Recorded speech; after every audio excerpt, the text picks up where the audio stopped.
Hello, welcome to English for Everyone, where we practice real-life American English.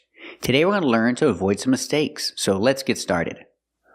First, this is not correct. Usamos above cuando no hay movimiento. Por ejemplo, I'm above the table.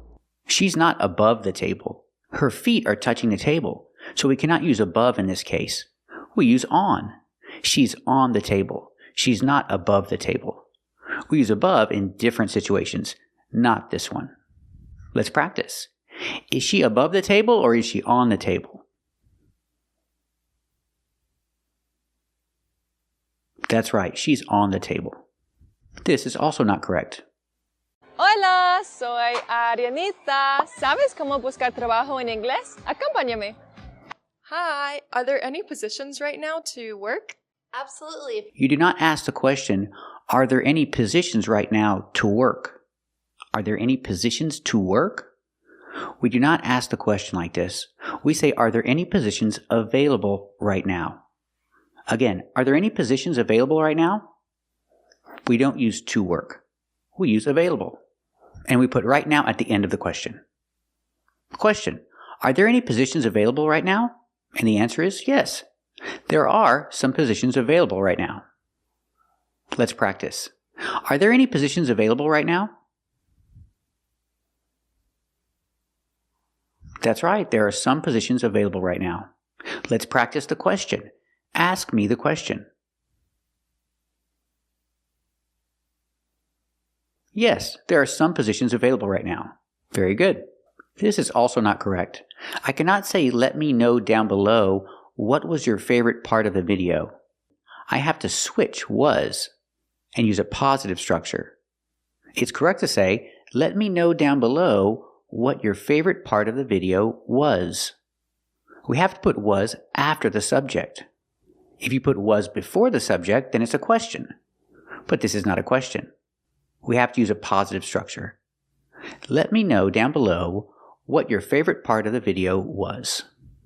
If I ask a direct question and I start the question with what, then I can use the question structure. What was your favorite part of the video? That's a direct question and that is correct. So let me know in the comments below what the favorite part of this video was.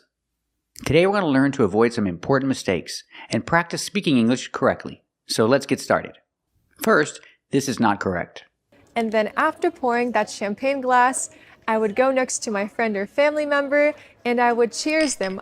It's not correct to say, I would go next to my friend or family member and I would cheers them.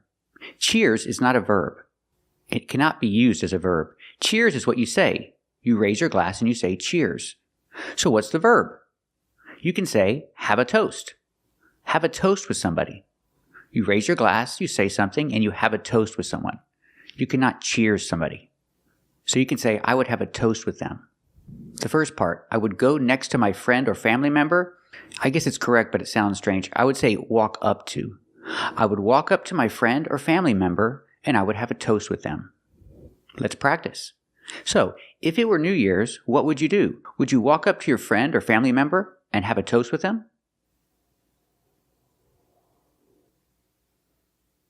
That's right. I would walk up to my friend or family member and I would have a toast with them. If it were New Year's Eve. This is also not correct. So I'm just going to buy this. This is a beautiful headband that will combine with my dress. I cannot say this is a beautiful headband that will combine with my dress. I cannot use the verb combine in this case. I can say go with. This is a beautiful headband that will go with my dress, not combine.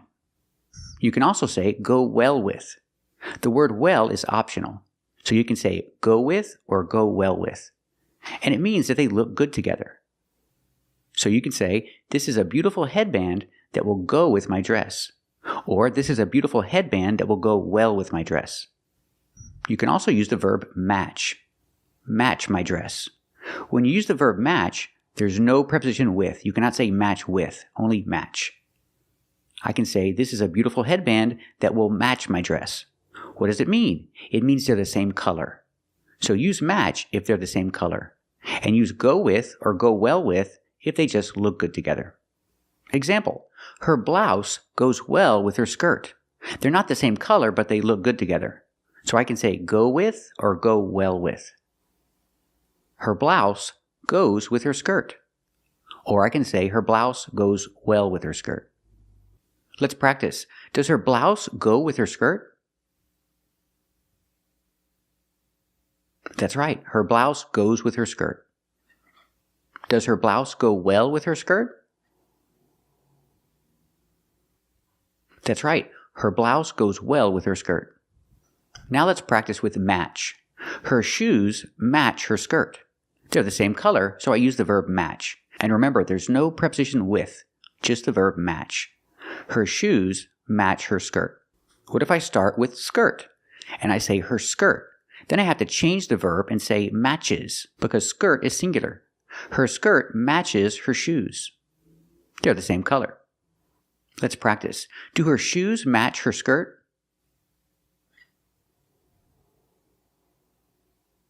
That's right. Her shoes match her skirt. Does her skirt match her shoes? That's right. Her skirt matches her shoes. So remember, when you talk about clothes, you can say go with, you can say go well with, and you can say match. But don't say combine. We don't say that in English. This is also not correct. I would say, cheers, I would tap the glass next to their glass. We cannot say, I would tap my glass next to their glass. Next to is used to express position. The glass is next to the other glass. My glass is next to their glass. Position.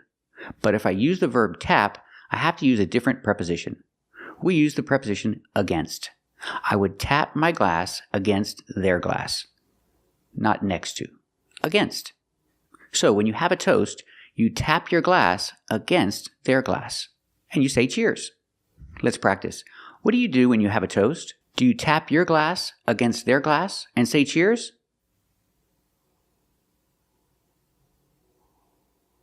That's right. You tap your glass against their glass and you say cheers. That's how you have a toast. This is also not correct. And this is just a joyful expression to say during the new year. Cheers. It's just a joyful expression to say during the new year. During the new year? If I say during the new year, I'm talking about the whole year. During the year, during the new year. But we don't say cheers during the new year. We say it on New Year's Eve, on that one night. So I can say it's just a joyful expression to say on New Year's Eve. Or I can say it's just a joyful expression to ring in the new year. We have that expression too, to ring in the new year. That's what you do at midnight. I say cheers, and I say Happy New Year on New Year's Eve. I say Happy New Year to ring in the new year, not during the new year. Let's practice. What do you say on New Year's Eve? Very good. What do you say to ring in the new year? Very good. This is also not correct. Before ending this video, I'm going to teach you all what is a New Year's resolution. You cannot say, I'm going to teach you what is a New Year's resolution. What is a New Year's resolution is a direct question. But if you say, I'm going to teach you, we have to change the structure. We have to use a positive structure. So it's correct to say, I'm going to teach you what a New Year's resolution is. I put is after. Or if I ask the question, do you know? I have to use a positive structure. Do you know what a New Year's resolution is? And you can answer positive and say, yes, I know what a New Year's resolution is, with a positive structure. Or if you say, no, I don't know what a New Year's resolution is. Again, use a positive structure, not a question structure. If I say, what is, that's a question structure for a direct question. But these are not direct questions. Let's practice. Do you know what a New Year's resolution is? Very good. This is also not correct. A New Year's resolution is a promise we make for ourselves for the new year. I cannot say a New Year's resolution is a promise we make for ourselves on New Year's. If I talk about promise and I use promise as a noun, we don't use the preposition for. We use a different preposition. We use the preposition to. So it's correct to say a New Year's resolution is a promise we make to ourselves on New Year's. You make a promise to somebody, not for somebody. Example, when I make a promise to somebody, I try to keep it. Let's practice. When you make a promise to somebody, do you keep it? Do you try to keep it? That's right. When I make a promise to somebody, I keep it, or I try to keep it. So remember, you make a promise to somebody, not for somebody. What about the verb promise? When we use the verb promise, there's no preposition. Example, I promise you that I will do it. There's no preposition with the verb. But the noun, if you make a promise, use the preposition to. You make a promise to somebody. This is also not correct. So if you're working a lot and you're always busy, you can place and set some time to spend time with your family. You can place and set some time to spend time with your family is not correct. First, the verb place and set we cannot use for time. You don't place some time. You cannot set some time. We have a phrasal verb. The phrasal verb is set aside. Set aside? You hear the T change to a fast D. Set aside. You set aside some time. You don't place time. You don't set time. You set aside some time. And it's a separable phrasal verb. So I can say, you set aside some time, or you set some time aside. Whichever is easier. They're both correct. So let's change it. You can set aside some time to spend time with your family. There's a little problem here. It sounds redundant.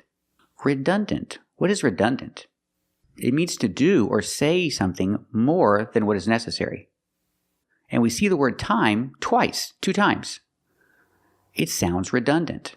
So let's eliminate the word time, the second one, and say, you can set aside some time to spend with your family. That's the best way to say it. So that's a good New Year's resolution. In the new year, I'm going to set aside some time to spend with my family. Let's practice. What about you? Are you going to set aside some time to spend with your family? Very good. First, this is not correct. And you can start designing. You can literally build your dream kitchen on this computer and visualize how it will look like. I cannot say visualize how it will look like. Why not? If you use how, you cannot use the word like together. In this way, you cannot say visualize how it will look like. So how do you say it correctly? Well, we have 2 options. One option is to change how to the question word what. Visualize what it will look like. Or I can use how and eliminate like. Visualize how it will look, but not visualize how it will look like. We cannot use how and like together in a sentence. So imagine your perfect house. Can you visualize how it will look?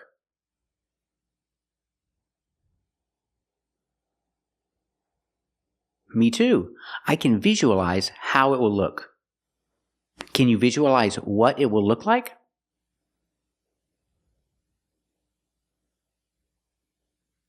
Me too. I can visualize what it will look like. So remember, don't use how with like together. Example, we can't say how is it like. We say what is it like. We cannot say how does it look like or how does it sound like. It's just how does it look or how does it sound. Or you can change to what and say what does it look like or what does it sound like. Just don't use how with like. Also, don't combine the way and how. You cannot say I like the way how it looks. Just say I like the way it looks. So keep watching to practice more so you can learn to avoid these common mistakes. A common mistake I've heard from my students is this: the way how I like it. Example, they cook the food the way how I like it is not correct. We cannot put the way and how together. We have to eliminate one. So you can say they cook the food the way I like it, or you can say they cook the food how I like it. But you cannot say they cook the food the way how I like it together. You cannot use the way and how together because they mean basically the same thing. For emphasis, you can use exactly or just. Example, they cook it just the way I like it. Let's practice. Do they cook the food just the way you like it? That's right, they cook it just the way I like it. Example, she's a good cook, so I can say, I like the way she cooks. Or I can say, I like how she cooks. But I cannot say, I like the way how she cooks. I cannot use the way and how together. I have to eliminate one. So I say, I like the way she cooks. Let's practice. Do you like the way she cooks? Very good. I like the way she cooks too. So remember, you cannot say the way how. You cannot say the way how I like it. You cannot use the way and how together. You have to eliminate one and use just one. The way or how. Thank you for watching. And if you like this video, subscribe to our channel. And if you want to become a member, click the join button. And we'll see you next time.